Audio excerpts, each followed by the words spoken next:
우리나라 족보는 전 세계 어디서도 볼 수 없는 질서정연한 가계도의 구성과 내용 사이사이의 인간사를 담고 있습니다.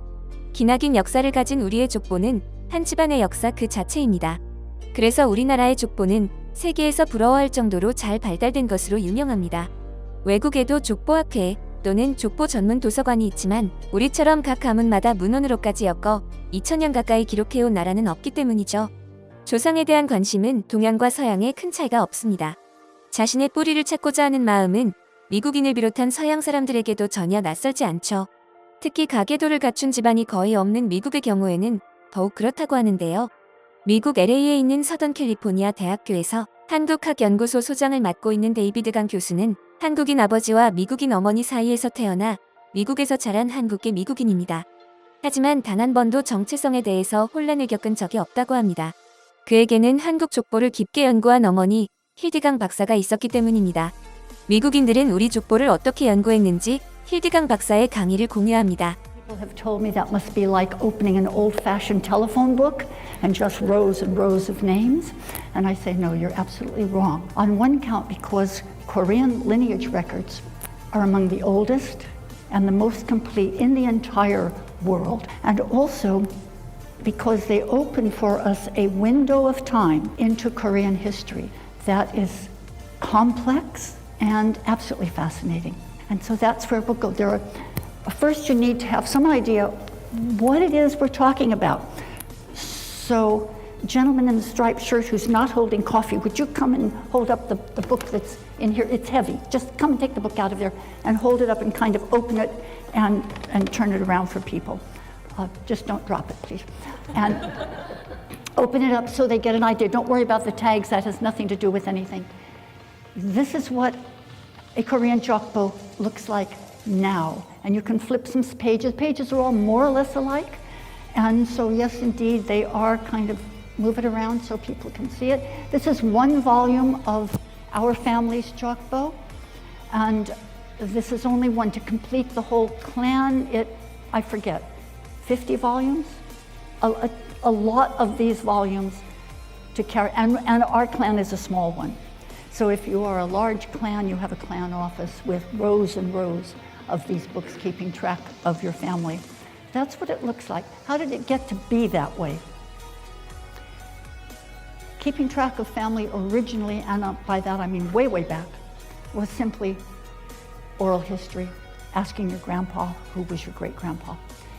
At some point it turned into the scrolls and the beautiful calligraphy, and then into hand-bound books, and finally to this. I want to spend a minute with the scrolls because there's a wonderful story. It's not story, true. Korean houses, traditional houses, are made of stone with wood beams every so often to support it. And as you go out the main door, there is a wooden beam. And in ancient times, not that ancient, my husband remembers the niche in his door but doesn't quite remember why it was there. There was a niche in the outer beam, and the eldest son in the family was under order. If there was a disaster inside or out, fire inside, robbers outside, and you had to flee, the eldest son's job was to get to that niche in the wall, grab the scroll, stick the scroll under his belt, and then flee. Which tells you that the scroll with the family's list was as important as the eldest son, because the eldest son, in saving his own life, saved the scroll with all the family on. There's also the fact that if you ask any Korean, does your family have one of these jokbo? The answer, of course, is yes, of course, and they're very proud of it. Where is it? Probably in the household of their eldest son. Do you know what's in it? I have no idea. I have no idea what's in it. Maybe one or two stories.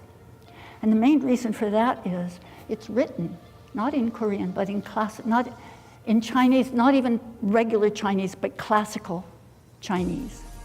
So that if you know some Chinese characters, you might read that so-and-so, ancestor so-and-so, was awarded the gold and purple tassel.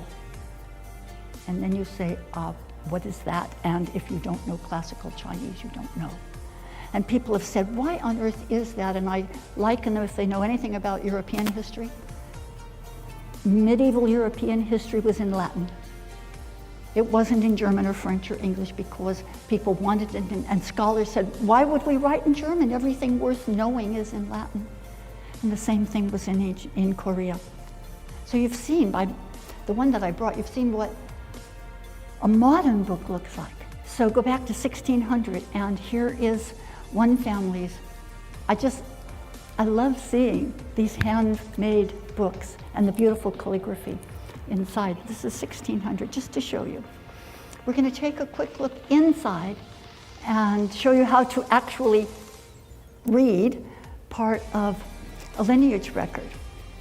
And you will say to me, well, why would I ever care? Because even just reading this, you're going to find some fascinating little pieces of history. What's up there? The only two Chinese characters you need to know. The one stretched out here is the man holding what? His bow and arrow or his spear or something, or maybe he's just showing you how strong he is. The other one is the lady sitting very demurely with her legs crossed inside her eyes. That's all you need to know. Okay, here we go. So how do you read this book even that was sent around? There'll be a name. You drop down directly under that name, and that will be his first son. And if he has another son, it moves out to the side, and there will be his next son.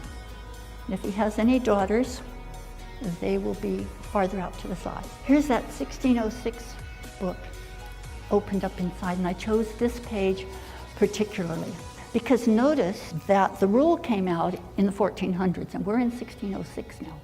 But here are his sons and daughters, because now you know how to read those two characters. So you can go across there and see that he listed a son first, but next to that is a daughter. And moving over to that, there's another daughter. And moving farther, he had another son. 1606, they are listed in order of their birth. Now look at this one. Have to start over there. There's his first son. Move across, and there's his second son. And then he had 3 daughters, and you have no clue. The daughters may have been the eldest, and he may have had all 3 daughters first. You have no clue. First son, drop down, and he has a son. Move over, he has another son and 2 daughters. So by the time this one was written, they're putting in order of birth. There's not much told about them. If this is a lineage record, why don't we have some idea of who these people were? What did they do? When did they live? There's almost nothing there. There's the name. Even when we look at this one again, well, there says a little bit. Because if you look at the first son, it takes a while before we get over to the second son. Doesn't matter right now whether we can read it or not. But it tells you something about him, but not a lot. Like when did they start letting the foreigners, like non-Koreans, into the Jokbo in the lineage, or do they always include them? Did you enter me? Foreigners, am I in our Chokbo? Okay, about this far ago. and the other ones with the girls is my husband's younger brother, who we entered our daughter. I guess he put my name in by name the same time that we entered Laura. So my brother-in-law said, well, if you can do it, I can do it. So he went, and other clans may have done it earlier.